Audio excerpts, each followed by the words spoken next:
The Les Paul Studio is the unsung hero of all Gibson guitars. And with the release of the 2024 model with its great specs and being a studio owner for the last 18 years, arguably, in my opinion, they might be better than their big brother, the Standard. And in today's video, I'm gonna give you 5 reasons why the Les Paul Studio might be your next guitar. Let's go. Reason number 1, the price, the topic everybody loves talking about when it comes to Gibson guitars. And let's get this out of the way. The new 2024 Les Paul Studio is listed for $1599 USD. Now, depending on where you're at, if you add taxes to this is basically a $2,000 guitar. And it's not lost on me that for 99% of us musicians and guitar nerds, $2,000 is a lot of money. So having said all of that, this is not a cheap guitar. To add to this point, we all know that Gibson makes expensive guitars. And if you compare the Les Paul Studio, again, which is $1599, to other Les Paul models such as the Standard, which run from $2,500 to $3,000, to Les Paul Customs, which run up to $5,000, to Murphy Labs, which run $7,000 to $10,000, this Studio actually is the cheapest in this scale of prices. So if you look at it from the whole Gibson Les Paul line, what you get with the Les Paul Studio is actually good value.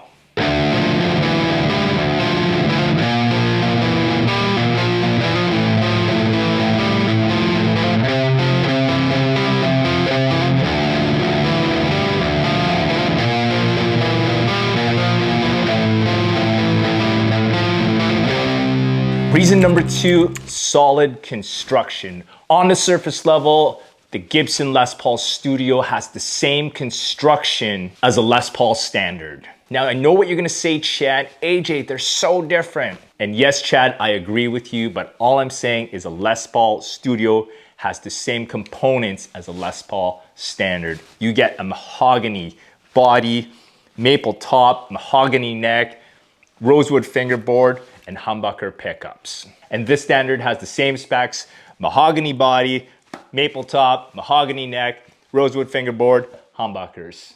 And for those wondering, why is the Standard almost twice as much as a Studio? Well, the short answer is the quality of the components. For one, it's the wood quality. As you probably know, if you're in construction or in the trades, there are different grades of wood, and obviously in the Standard custom shops, Murphy Labs, they use a higher grade wood than they do of the Studio. The price point difference can also be found in the differences in the pickups and the wiring that Gibson uses on higher end models like the Standard. And of course, the process that makes a Les Paul Standard and custom shops and Murphy Labs so expensive is the binding. If you're not familiar with binding, it is labor intensive and it takes a long time to put on the guitar. Whereas the Studio has been traditionally known to have no binding, but in this year's model, they have included neck binding on the Studio, which is a huge upgrade. I recently compared the specs of the new 2024 Gibson Les Paul Studio to the specs of my 2004 Studio. You can find that video right here.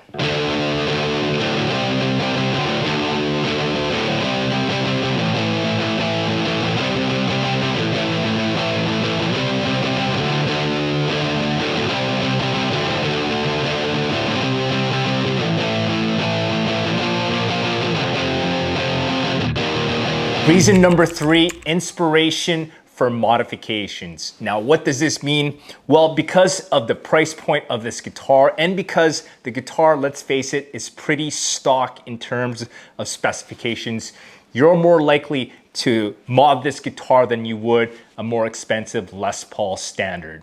Now, when you get a Les Paul Standard or a Les Paul Custom or one of these higher end Les Pauls, you're more likely than not to keep it stock because you're getting it for those specs. And one thing about modding your expensive Les Paul is that it tends to lose its value even if you put really good parts in. Most people want to keep these guitars the way they came stock, especially if you sell it later on. But with the Studio, like I mentioned earlier, because of the price point and because it comes stock, you're gonna wanna customize this to your specs. For example, with this guitar, I changed out the stock 490R and 498T, and I put in these Seymour Duncan / pickups. I've also added the Jimmy Page treble bleed circuit, upgraded the wiring harness, and man, this guitar is just so good, and I don't regret modding it one bit. So the beautiful thing about the Studio is that you can mod it to your heart's desire, and it won't drop the value too much. Just hold on to those parts, which I regret because I actually got rid of the pickups of my guitar, but I'm never gonna sell it, so take that into consideration. If you want more information on my 2004 Les Paul Studio, I have a video, I'll post it right here.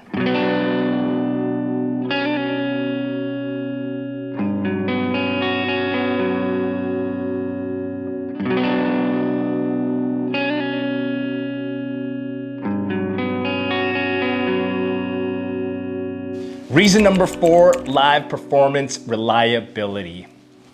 As I mentioned earlier in the video, and as well as previous videos about this guitar, I've had this guitar for 18 years. I bought it brand new in Nagoya, Japan, and I played shows all over Japan with it. And when I came back home to Canada, I played countless shows in Canada and toured the US. I've never had a problem with this guitar. This was my main guitar for years. It's been an amazing #1 guitar for me.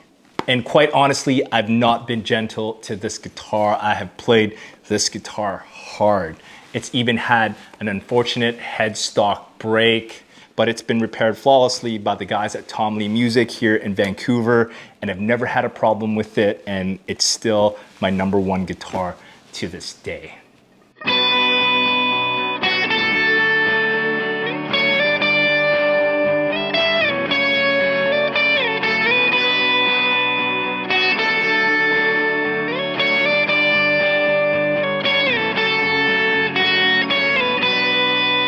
Reason number 5 why the Les Paul Studio might be your next guitar is they hold the resale value really well.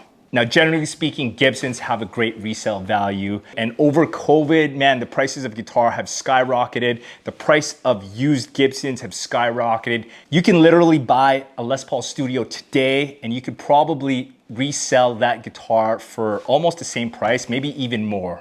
The 2 caveats, of course, are the unfortunate headstock break. That devalues your guitar tremendously. And if you've modded the guitar and you don't have the original parts, that could also devalue the guitar.